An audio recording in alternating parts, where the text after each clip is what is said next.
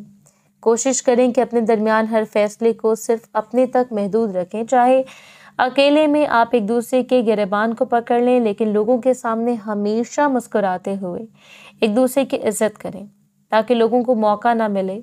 ایسے لوگ جو موقع کا فائدہ اٹھاتے ہیں وہ بڑی بے تابی سے اس وقت کا انتظار کر رہے ہوتے ہیں جس وقت آپ انہیں دخل اندازی پر قادر ہونے دیں، اور وہ دخل اندازی کر کے آپ کے رشتے کو جھنجھوڑ کر رکھ دیں۔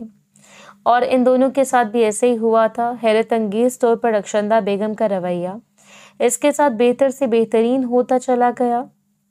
جبکہ دوسری طرف اسد اس کے ذہن میں بدگمانی کا وہ زہر پھیلاتا چلا گیا کہ وہ اس سے بے پناہ محبت کا شکار ہو چکا تھا۔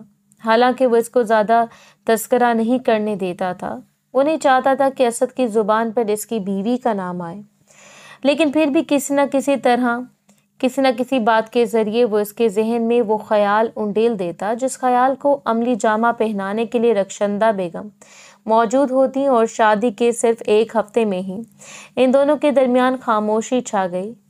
کوئی ایسا رشتہ نہیں بن پایا، اور رخشندہ بیگم کو پختہ یقین ہو چکا تھا کہ اگر اس رشتے کی بنیاد ہی اتنی کمزور ہے تو اختتام بہت جلدی ان کا من چاہا ہوگا۔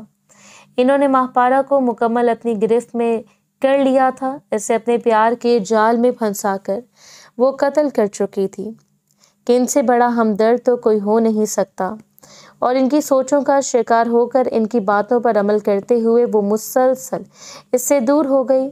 حالانکہ اس کا دل چاہتا تھا کہ وہ اس شاندار سے شخص کی محبتوں سے سیراب ہو، وہ اس کے قریب جائے، اس کی دھڑکنوں میں سمانے کی کوشش کرے، اس سے محبت کرے، اتنی محبت کہ اسے اندازہ ہو جائے کہ کبھی جبران نامی شخص اس کی زندگی میں نہیں آیا تھا۔ اور ہوا بھی ایسا، جبران کے ساتھ بچپن میں اس کا نکاح ہوا۔ وہ اس کا پھپھو زاد تھا، عمر میں اس سے کچھ بڑا، اور بالغ ہونے سے پہلے جبران بیرون ملک چلا گیا۔ وہاں کی لت ایسی تھی کہ اس نے واپس آنا گوارا نہیں کیا۔ نہ ہی ان دونوں کے درمیان کبھی بات چیت ہوئی، اور نہ ہی خوبصورت خیالات کا تبادلہ۔ پھپھو نے اپنے بیٹے کو لگام ڈالنے کے لیے اس کے پیروں میں زنجیریں ڈالنے کے لیے پارا کا استعمال کیا، اور ایک بار پھر وہ استعمال ہو رہی تھی۔ یہ سچ تھا کہ وہ جب تک جبران کے ساتھ منسلک رہی، اس نے صرف جبران کے متعلق سوچا تھا، لیکن وہ کبھی بھی اس سے محبت نہیں کر پائی، کیونکہ اس شخص کی جانب سے کبھی پیش رفت نہیں ہوئی۔ اس سے خود کو جبران کے نام کے ساتھ منسلک پایا تو اس کے ساتھ ایماندار ہو کر رہ گئی۔ جبران ردا کا بھائی تھا، اور اس کے درمیان گہری دوستی تھی۔ ردا اس کی بھابھی تھی، لیکن شاید جبران نے واپس آنا تھا۔ اس سال وہ واپس آیا، لیکن اس طرح نہیں جس طرح انہوں نے سوچا تھا۔ جبران کی ڈیڈ باڈی دبئی سے واپس آئی، اور پورے علاقے میں کہرام برپا ہو گیا۔ ان دنوں وہ ہاسٹل میں تھا۔ رخشندہ بیگم بزنس میٹنگ کے سلسلے میں اتنی غافل تھیں کہ انہیں تو اپنی سب رشتوں کا اندازہ نہیں رہا۔ انہیں بھلا کیا فرق پڑتا تھا کہ ارد گرد کیا ہو رہا ہے۔